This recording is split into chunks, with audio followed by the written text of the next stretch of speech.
नमस्कार, आप देख रहे हैं सुनिए सरकार। मैं अभिसार शर्मा।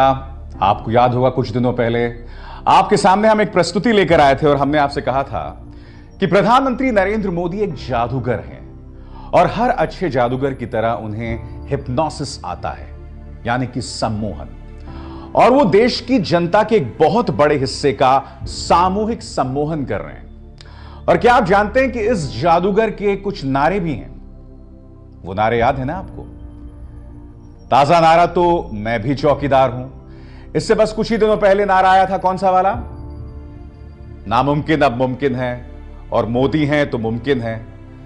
फिर कुछ दिनों पहले आपको याद होगा नारा था सबका साथ सबका विकास, और जो सदाबहार नारा था, अच्छे दिन आने वाले हैं।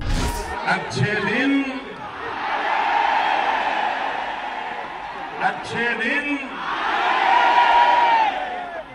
आज सिलसिलेवार तरीके से हम इन तमाम नारों की बात करने वाले हैं और आपको बताने वाले हैं कि प्रधानमंत्री नरेंद्र मोदी किस बारीकी से, किस चतुराई से ये नारे गढ़ते हैं और फिर उन्हीं नारों को भूल जाते हैं। और यही नहीं दोस्तों, हम साथ ही बात करने वाले हैं सैम पिट्रोडा ने जो बयान दिया है उसके पीछे के रहस्य का। तो सबसे पहले हम बात करने वाले हैं मैं भी चौकीदार। गांव हो या शहर हो, हर जगह चौकीदार की ही धूम है। आज पूरा देश चौकीदार होने की शपथ ले रहा है। हर हिंदुस्तानी कह रहा है मैं भी चौकीदार हूं। मैं भी चौकीदार से पहले क्या हुआ था, पहले मैं आपको बताता हूं, क्योंकि राहुल गांधी ने एक नारा गढ़ा कि चौकीदार भी चोर है। चौकीदार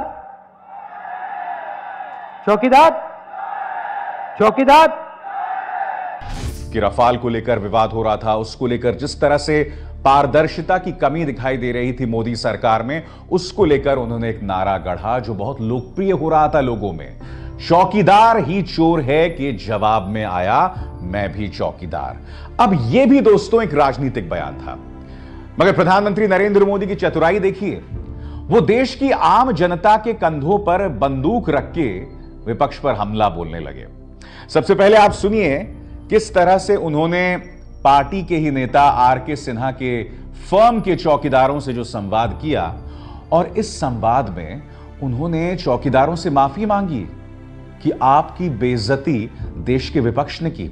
सुनिए।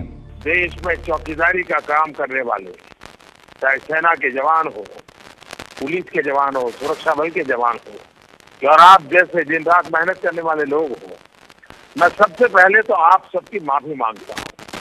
क्योंकि माफी मैं इसलिए मांगता हूं कि कुछ लोगों ने अपने निजी स्वार्थ के लिए पिछले कुछ महीनों से बिना सोचे समझे अनाप शनाप गाली गलौज करना शुरू किया, और उसमें उन्होंने चौकीदार को चोर कह दिया।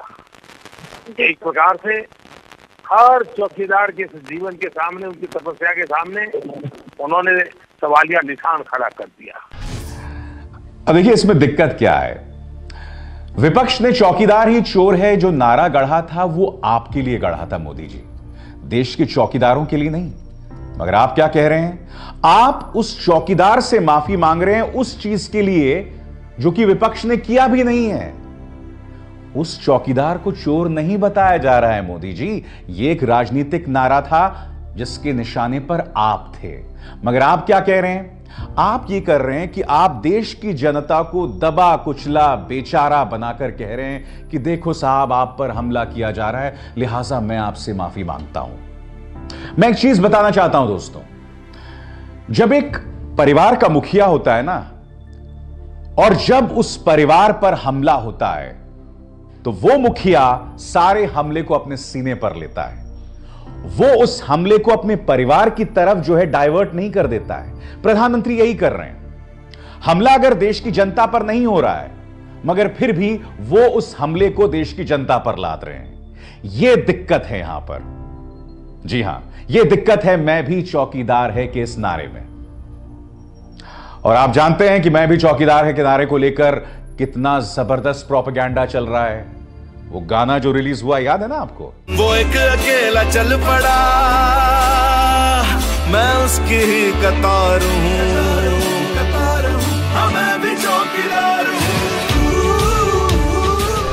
जी हां, तो ये गाना है, और यही नहीं, कई पत्रकार भी शामिल हो गए हैं इस प्रोपेगेंडा में। जी हां, कई पत्रकार अपने ट्विटर हैंडल्स पे बाकायदा चला रहे हैं कि मैं भी चौकीदार हूं। तो ये है इस पूरे प्रोपेगेंडा के पीछे की हकीकत। अब बात करते हैं उनके दूसरे नारों की। नामुमकिन अब मुमकिन है, मोदी हैं तो मुमकिन है। इस तरह के अनेक काम जिनको आज तक की सरकारें नामुमकिन मानती रही, लेकिन मोदी है तो मुमकिन है। तो मोदी जी, मैं जानना चाहता हूं कि आप हैं तो क्या मुमकिन है, और अब वो कौन सा नामुमकिन है जो अब मुमकिन हो चला है? क्योंकि जब आप सत्ता में आने वाले थे तब तो आपने कई वादे किए थे ना, 2 करोड़ नौकरियां प्रतिवर्ष, नारी सम्मान, तमाम चीजों की बात की जा रही थी। मगर चाहे नारी सम्मान हो, सबसे ज्यादा तौहीन करने वाले नारी के वो आप ही की पार्टी के विधायक और सांसद सामने उभर कर आते हैं। इसकी ढेरों मिसालें हैं जिसके बारे में चर्चा मैं पहले भी कर चुका हूं। मगर नामुमकिन अब मुमकिन है या मोदी है तो मुमकिन है, मैं 2 चीजों के साथ जोड़ के देखना चाहूंगा। एक तरफ बेरोजगारी, वो 2 करोड़ की नौकरियां तो आप नहीं दे पाए सालाना, उल्टा आप गोल पोस्ट लगातार बदलते रहे। ऊपर से जीएसटी और नोटबंदी ने और हालात बर्बाद कर दिए, है ना। अब हम ये जानते हैं कि पिछले 45 सालों में बेरोजगारी को लेकर जो इस वक्त हालात हैं वो सबसे बदतर दिखाई दे रहे हैं। जो मेल वर्किंग फोर्स है, यानी कि जो पुरुष काम करने वाले हैं, उनकी संख्या में भी गिरावट आई है। ये तमाम आंकड़े सरकारी आंकड़े हैं मोदी जी, ये जुमला नहीं है उस सियासत की तरह जिसकी नुमाइंदगी आप कभी कभी करते हैं। इसके अलावा मैं आपको यह भी दिखाना चाहूंगा, किसान की अगर हम बात करें, पिछले 14 सालों में किसान की आय में जो बढ़ोतरी है वो सबसे कम हुई है। और आप भी जानते हैं कि किसान आपके लिए सबसे बड़ी मुश्किल है राजनीतिक तौर पर। हालात ये हो गए कि पिछले 2 सालों से आपने फार्मर्स सुसाइड का आंकड़ा ही देना बंद कर दिया।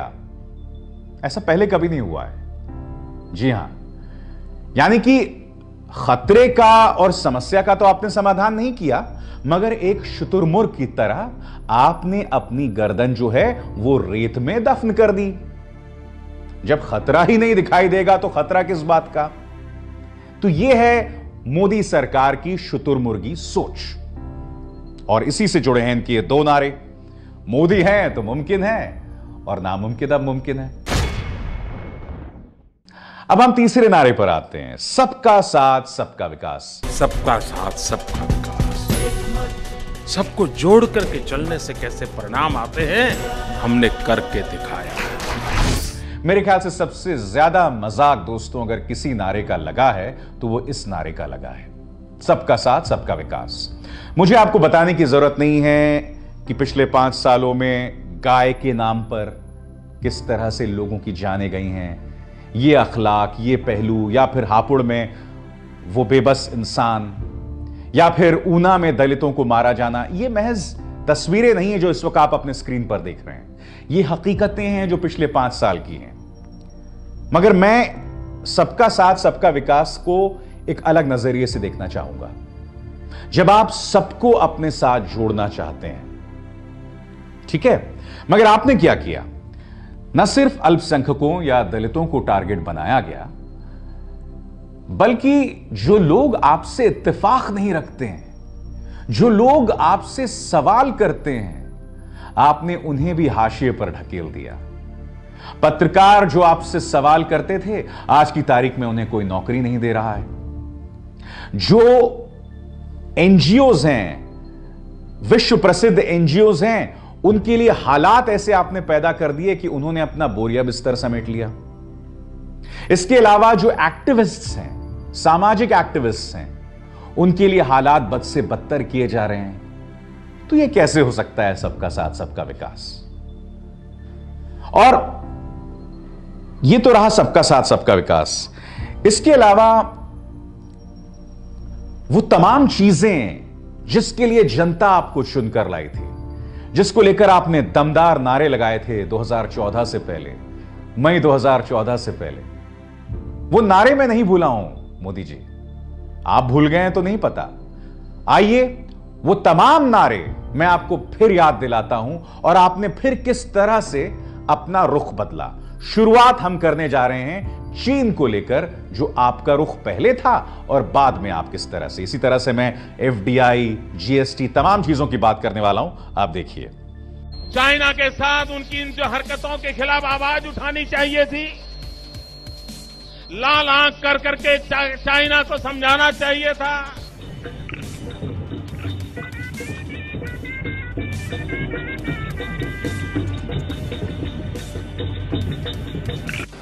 GST कभी सफल नहीं हो सकता, GST कभी सफल नहीं हो सकता। GST ये कोऑपरेटिव फेडरलिज्म की एक मिसाल है जो हमें हमेशा हमेशा और अधिक साथ मिलकर चलने की ताकत देगी। मैं हैरान हूं प्रधानमंत्री क्या कर रहे हैं। सप्तपदी यहां जो छोटे व्यापारी हैं वो मेरी बात को समझे। उन्होंने अब जो हमारे किराने के व्यापारी हैं, छोटे व्यापारी हैं, उनकी दुकानों को ताला लगाने का निर्णय किया है और विदेशियों को, FDI को हिंदुस्तान में रिटेल के लिए परमिट देने का आज फैसला कर लिया। भारत में भी बहुत बड़ी मात्रा में विदेशी पूंजी की जरूरत है, फॉरेन डायरेक्ट इन्वेस्टमेंट की आवश्यकता है। इसे पूछना चाहता हूं, देश की जनता को जवाब दो, आपकी इस आधार कार्ड की योजना देश के लाखों करोड़ों रुपए डूब गए। हम सब जानते हैं कि संसद में आधार एक्ट 2016 अब पास हो चुका है। इस एक्ट के पास होने के बाद अब हमें सब्सिडी हो या फिर तमाम दूसरी सुविधाएं हो, डायरेक्ट कैश ट्रांसफर के लिए आधार के प्रयोग की सुविधा अब हमें प्राप्त हुई है। और अब आपका सदाबहार नारा, अच्छे दिन आने वाले हैं। अच्छे दिन, अच्छे दिन। आपने तो इस नारे से ही अपना पिंड छुटा लिया। आपके मंत्री नितिन गडकरी हो या नरेंद्र तोमर हैं, वो तो कहते हैं साहब ये तो हमारा नारा ही नहीं था, ये तो मनमोहन सिंह का नारा था। यानी कि आपने देश की जनता को मूर्ख बना दिया, सत्ता में आ गए, अब उस नारे को ही नहीं आप पहचानते हैं। वो राज कपूर की फिल्म थी ना दोस्तों, छलिया, बहुत खूबसूरत फिल्म थी, ब्लैक एंड व्हाइट फिल्म थी शायद, और उसमें एक बहुत अच्छा गाना था। क्या गाना था वो? हाँ, छलिया मेरा नाम, छलिया मेरा नाम, हिंदू मुस्लिम सिख ईसाई सबको मेरा सलाम। हम इसमें तनिक ट्विस्ट करते हैं, छलिया मेरा नाम, छलिया मेरा नाम, विकास को मैंने जुमला कर दिया, सबको मेरा सलाम। अब बुरा मत मानिएगा, क्योंकि देखिए भगवान श्री कृष्ण के लिए भी एक जमाने में छलिया शब्द का इस्तेमाल हुआ था, तो मोदी भक्त कृपया मेरी इस बात का बुरा ना माने। तो ये तो हमने बात की उन तमाम नारों की, और हकीकत ये दोस्तों कि ये नारे ही कहीं ना कहीं प्रधानमंत्री नरेंद्र मोदी का शासन है। अब बात करते हैं एक दूसरे विषय की, बहुत ही रहस्यमय विषय है दोस्तों। एक ऐसा वक्त जब पहले चरण के मतदान में 20 दिन का वक्त भी नहीं है, कांग्रेस का जो मैनिफेस्टो बनाते हैं सैम पिट्रोडा, ओवरसीज कांग्रेस के सरबराह हैं वो, अचानक उनका यह बयान आ जाता है।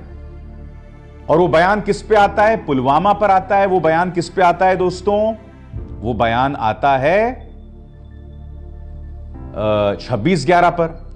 वो क्या कहते हैं पहले तो मैं आपको पढ़ के सुनाना चाहता हूं, और उसके बाद आपने देखा होगा प्रधानमंत्री ने भी उन पर करारा हमला बोला है। सैम पिट्रोडा कहते हैं, मैं जानना चाहता हूं, और यह बयान मैंने न्यूयॉर्क टाइम्स में भी पढ़ा है, कि जब हमने हमला किया तो क्या वाकई हमने 300 लोग मारे थे?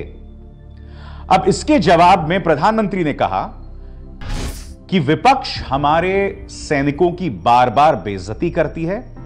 मैं अपने भारतीयों से अपील करता हूं कि वे विपक्ष से उनके इन बयानों पर सवाल करें, उनसे कहें कि 130 करोड़ भारतीय कभी माफ नहीं करेंगे विपक्ष को उनके इन एंटिक्स के लिए। भारत अपने सैनिकों के साथ खड़ा है। एक तो मैं समझ नहीं पा रहा हूं कि अगर आप कांग्रेस का मैनिफेस्टो बना रहे हैं सैम पिट्रोडा साहब, तो इस वक्त पुलवामा की तरफ या जो 26/11 पर आपने बयान दिया है, आप उस तरफ पूरे संवाद को क्यों ढकेल रहे हैं? आप किसकी टीम में हैं सैम पिट्रोडा साहब, ये तो बताइए। तो ये बहुत ही रहस्यमय बयान है और ये इंटरव्यू उन्होंने दिया है ANI को, वो संस्था, वो एजेंसी जो कि प्रधानमंत्री नरेंद्र मोदी या मोदी सरकार की पिछलग्गू है। तो ये इंटरव्यू आपने क्यों दिया? बहुत से रहस्य बने हुए और कोई भी इंटरव्यू ANI ऐसे नहीं करता। मेरे सोर्सेज मुझे बता रहे हैं ANI अपने दम पर कभी ऐसे इंटरव्यूज नहीं करता, उससे कहा जाता है कि आप ऐसे इंटरव्यूज कीजिए। तो ये सैम पिट्रोडा ये तमाम बातें क्यों कर रहे हैं? और चलिए पहली बात मैं पूछना चाहूंगा, जब सैम पिट्रोडा ये कह रहे हैं कि 300 लोग मारे गए या नहीं मारे गए, जिसको लेकर आप कह रहे हैं कि ये हमारे सैनिकों की तौहीन है मोदी जी, तो मैं आपसे दो चीजें पूछना चाहता हूं। अमित शाह, राधा मोहन सिंह, ये तमाम आपके नेता आतंकवादियों की जो मृत आतंकवादियों के अलग अलग आंकड़े देते रहे। कोई 250 बता रहा था, कोई 600 बता रहा था, जबकि इंडियन एयरफोर्स में एयर चीफ मार्शल धनोआ ने कहा कि आंकड़े बताना मेरा काम नहीं है, खुद एयरफोर्स आंकड़े नहीं बता रहा है। और जब ये मां जिसका बेटा पुलवामा में मारा गया था, शामली की में बसने वाली ये मां जब ये कह रही थी कि तुम मुझे लाशें बताओ, तो क्या आप इसे भी देशद्रोही करार देंगे प्रधानमंत्री? सुनिए ये मां क्या कह रही है। बेटा शहीद हुआ, बहुत माओ के लाल गए, बिल्कुल नहीं संतुष्टि, ना एक भी दिखाया गया। मारा हुआ खाली घरों पे ही छोड़ा गया बम। उनके मरने की ना तो डेड बॉडी कोई दिखाई गई, ना उनकी कोई खबर, बिल्कुल नहीं संतुष्टि। बहुत गंभीर है बेटे की। तो बहुत ही रहस्यमय बात है कि अब जाकर आखिर क्यों सैम पिट्रोडा ये बातें कर रहे हैं। क्योंकि कोई भी व्यक्ति, देखिए कोई भी व्यक्ति जानता है कि किस तरह से बीजेपी ने पुलवामा को लेकर भुनाने की कोशिश की। लगातार उन्होंने इस मुद्दे को भुनाया और न सिर्फ उन्होंने इसे भुनाया सियासी तौर पर, बल्कि जो उनकी आलोचना हो रही थी अलग अलग मुद्दों को लेकर, वो तमाम चीजें गायब हो गई। उन्होंने पुलवामा पर जबरदस्त सियासत की। शहादत के अगले ही दिन अमित शाह खुद प्रधानमंत्री इस पर वोट मांगते दिखाई दिए थे। इन तमाम मुद्दों को मीडिया ने नहीं उठाया। अब सैम पिट्रोडा ने जो बात कही है उसको लेकर मीडिया इसे लपक लेगा और कांग्रेस के लिए एक और मुश्किल। खैर, आप खुद सोचिए कि इस वक्त जाके सैम पिट्रोडा ये बात क्यों कह रहे हैं, इसके पीछे की सोच क्या है, यह मैं आप पर छोड़ता हूं। सुनिए सरकार में बस इतना ही। अभिसार शर्मा को दीजिए इजाजत। नमस्कार। आप लगातार सुनिए सरकार देखते रहें HW न्यूज नेटवर्क पर, और अब अपने एंड्रॉइड फोन या अपने आईफोन पर डाउनलोड कीजिए मुफ्त में HW न्यूज का नया ऐप। जी हां, आप अपने सुविधानुसार कभी भी खबरें देख सकते हैं, मुझसे जुड़ सकते हैं। तो इंतजार किस बात का है दोस्तों, डाउनलोड कीजिए HW न्यूज का नया ऐप अपने एंड्रॉइड फोन्स और आईफोन पर।